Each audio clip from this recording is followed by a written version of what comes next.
Thank you very much for your time this evening. Admiral Prakash, um, I will start with you.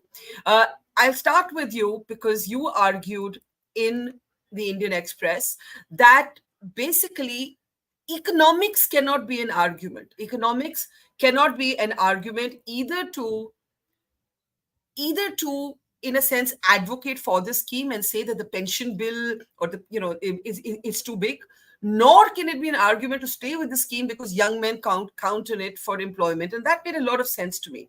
But given the political noise around it, given the fact that there is very clear differentiation between what an Agniveer who dies in the line of duty and what a regular soldier's family will get, how do you look at the debate around the renewed debate, I should say, around this military recruitment scheme? Admiral Prakash. Uh, Thank you. It's unfortunate that this issue has become a political football with parties trying to, get mileage out of it. But basically, I have argued in that article that national security is about the survival of the country, and if the country doesn't survive a conflict, then economics, etc., have to take a backseat. So to argue that because we can't afford modernization, we can't afford modern hardware, the armed forces need to do something about it. That argument is basically unsound. If we need national security, then the nation needs to find the resources to finance it. That's point one. Secondly, any change or reform in the armed forces should be guided by only one criteria. Does this change or reform enhance the combat capability of the armed forces, or does it degrade? So, to my mind, this the step which has been taken, the form in which it has taken, the Agniveer, is not quite sound. It does by inducting barely trained young recruits into the armed forces to carry out very complex. Currently, it takes anything from a year to 18 months to train a recruit. Then he's inducted into a unit where he's given something called the on-job training. Then after another year or so, he's certified by some experienced person that he's fit to work on a weapon or a gun or a missile or a radar or ejection seat or whatever. In the aviation world, we do not allow a young man near an aircraft because he could either destroy something or harm himself or do something. So to induct young men and women with just bare 6 months of training with a 4-year tenure ahead of them, I'm not going to discuss the benefits and so on. Those are issues that are a separate issue. But purely from the combat capability of the armed forces, first, during the COVID period, we suspended recruitment for 2 years for whatever reason.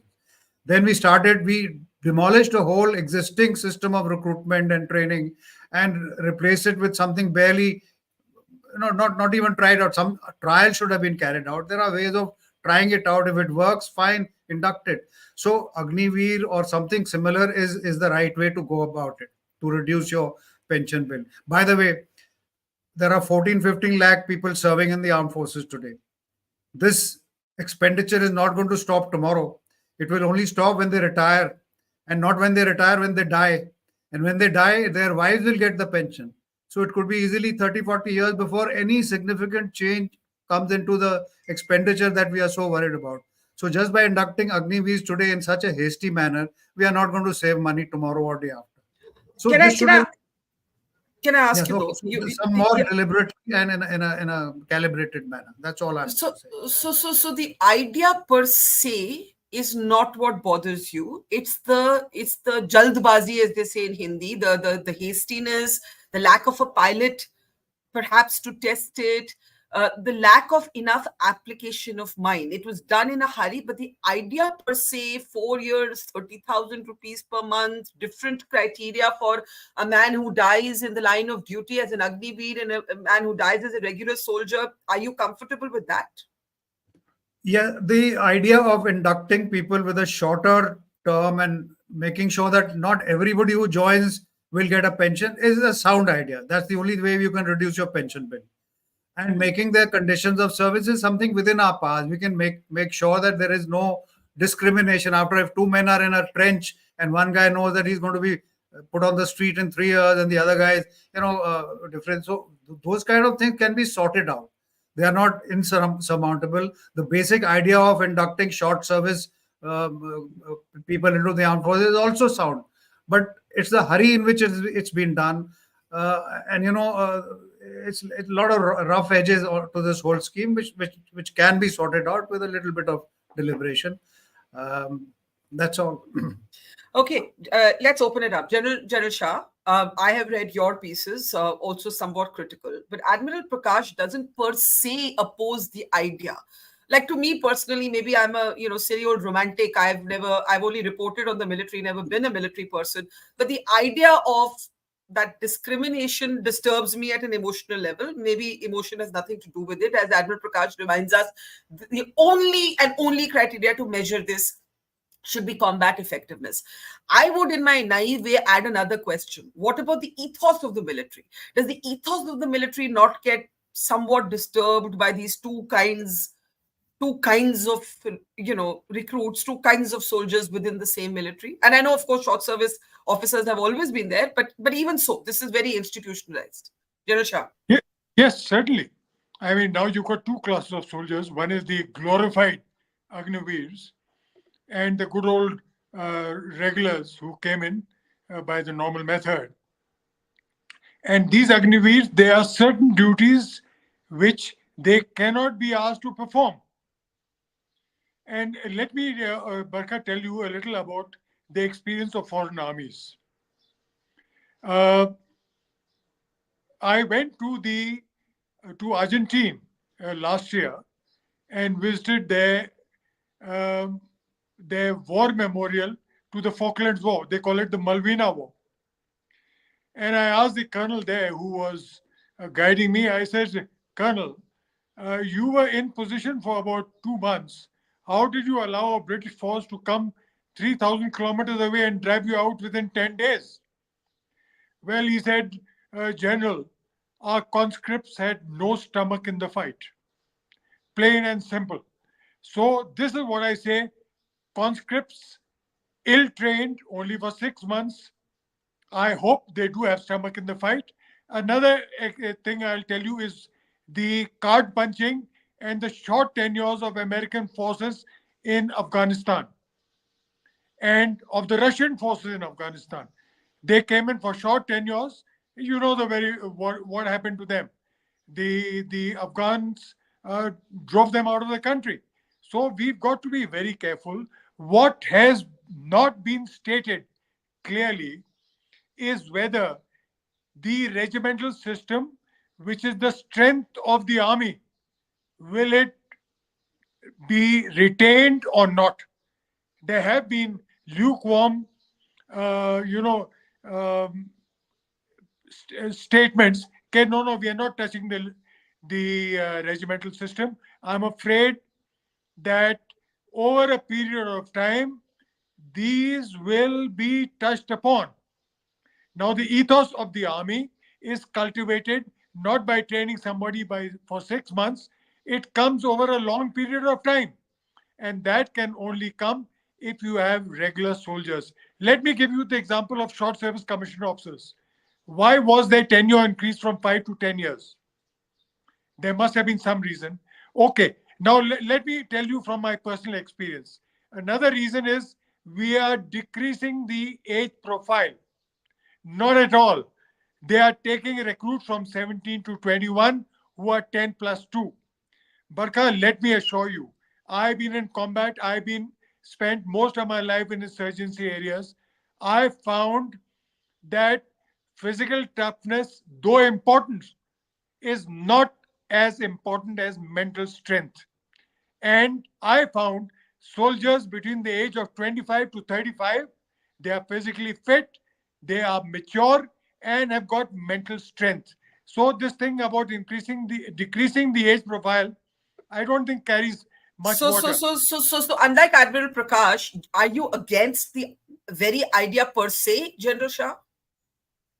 Yes, very much. I mean, what I think it was an ill-considered move, but Hmm. since it's been adopted, I wrote an article in Combat Magazine. Hmm. I said, okay, since it's a fait accompli, but let's do something about it. And I said, increase the number of people you retain. Also, make sure that the people who are not retained get employment. I know this was always a short. What happened to the emergency commissioned officers? They were Yeah. short all sorts of things. But let me tell you what happened with my experience. When I was in Nagaland, a battalion, 99 BSF, had a very smart inspector. And I got talking to him one day, and he told me, "Sir, I am an EC commissioned officer. I Hmm. joined in the EC, served 5 years, demobilized. I had no job, but I had to come back as an inspector in the Border Security Force." So, all these statements by paramilitary forces don't hold water at all. They will ultimately do it for a year or two, but ultimately, pressure from within their Okay. ranks will be so Yeah. great that they'll have to renegade on those promises. Now, one of the things you've said is it's a fair company. It's here. Well, General Shukla, it may no longer be a fair company because we live in a very different political context where two allies of the government have want a review. Now, you have two differing, they sound similar, but two actually different perspectives. Admiral Prakash, who says the reason and the context has to be national security, nothing else, right? You have to have a agile military, a modern military, but the motivation can't be political, the motivation can't be, and the execution can't be hasty. The motivation can't be economic and the execution can't be hasty. General Shah says, per se, bad idea. You can't create two class of soldiers. I know from our previous conversations, you were an advocate of this scheme when it was rolled out. Do you still remain an advocate? We've had a few years to see how it's, playing out on the ground. What do you say now? I'm still an advocate, but my arguments remain the same. We should not look at Agniveer in isolation, look at it as a part of broader national security reform. And here I'm telling you what, there is status quoism from the military side as also the civil side. Let me give you just one, illustrated with just one example. You see, the overarching concept is what? It is to break the silence, to cross-pollinate, fuse civil military talents and attributes. It is a matter of national security import. So just let me illustrate it with the example that Admiral Arun Prakash made. Of course, it should not be for mere financial savings. What use is financial savings if there is no combat effect left? But should it be of cost optimization? Yes. So let me just illustrate. While I am a proponent of Agniveer, I am one of the loudest voices which is saying we should increase defense spending. Now, when I say enhance defense spending, the civil component of the polity doesn't agree with me. Now, let me give you an example why we should do it. This year, China enhanced its defense budget when compared to last year by 7.2%. It is doing so when its economy is growing at less than 3%, 2%, some say half. Is China callous? Why is it spending more on defense when its economy doesn't allow it? We are growing at 7% and we can't even commit 2% of our GDP to defense. Now, how is it linked to this argument? I'm saying that, and firstly, see, this Agniveer scheme applies differently to the three services. So I'll give you the examples of the army, why we need to do it. So now when I say enhance defense spending, no economist in the country agrees. Why should you not enhance defense spending? When we talk of reform within the armed forces, there are once again disagreements. So it is not of financial savings; it is of cost optimization. So what am I saying? I'm saying that whatever you can save by way of cultural changes, structural transitions, you please do it. And Agniveer is one of the modes of doing so. And where should this money go? I'm saying you commit 0.25% of the GDP, which should be about 25 to 30 billion dollars over 3 years, and give a diktat to the chiefs that not one penny along the LACLC, because that's where all our money is going. You need to raise a space force, a cyber force. What happened on 14th April, which enabled Israel to protect the skies? Do we have anything of that kind in place? So when the world is changing so dramatically in the national security space, it seems to be, what is seen to be made out as if Agniveer is the only issue on earth. It is not the only issue. Now, let me just, engage with some of the other arguments with Admiral Arun Prakash. Are we in a hurry? I have personally witnessed to the Prime Minister over 5 to 6 army commanders conferences saying, please come up with your own schemes of savings. Come up with your own schemes. When we couldn't do anything, we couldn't agree on anything, then this scheme was proposed, partly by the political class, But I've heard General Rawat talk about it. General Rawat at one time was a great opponent of it. So I'm saying in concept it was forward looking. Does it need to be tweaked? But One you- minute, just 1 minute, Barkha. Please tweak it. So this argument about hurries. May I make just one more point and then I'll cede the floor to the others.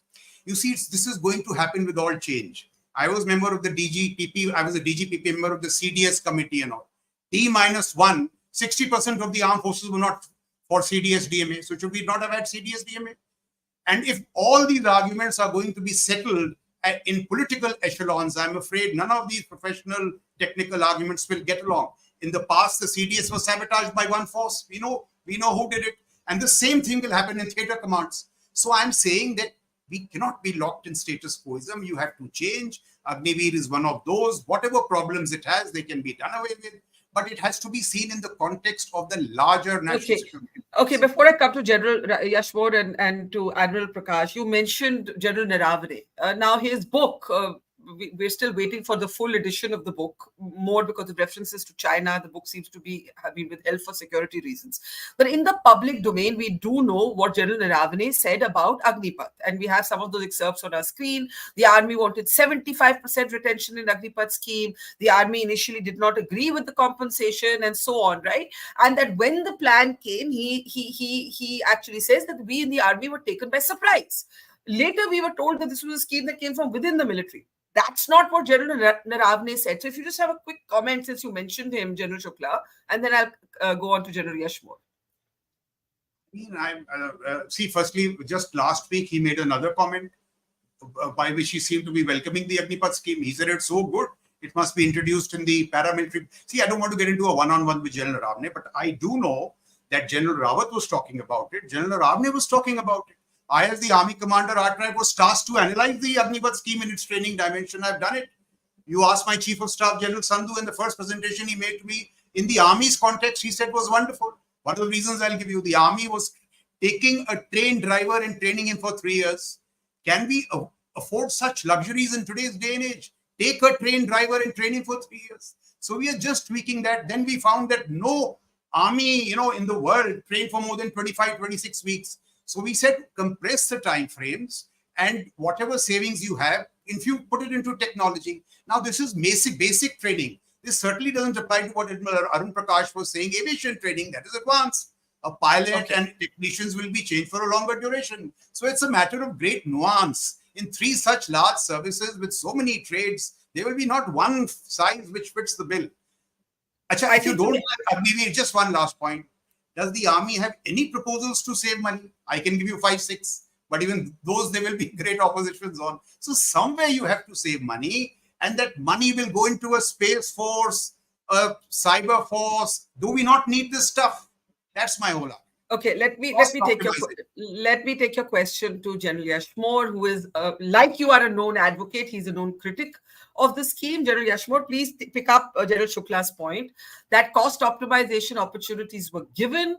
That money should be rechanneled into upskilling, into getting on with technology that China and other countries are moving towards.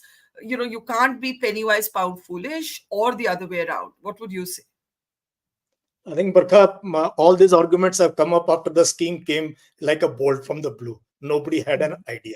The body language of the chiefs when they were told, "Aajo, announce karna hai ye." Even the Raksha Mantri's body language. I don't think even he was convinced. It came from top. Initially, whatever General Naravane, General Rawat was talking about, 1000 log aayenge, tour of duty.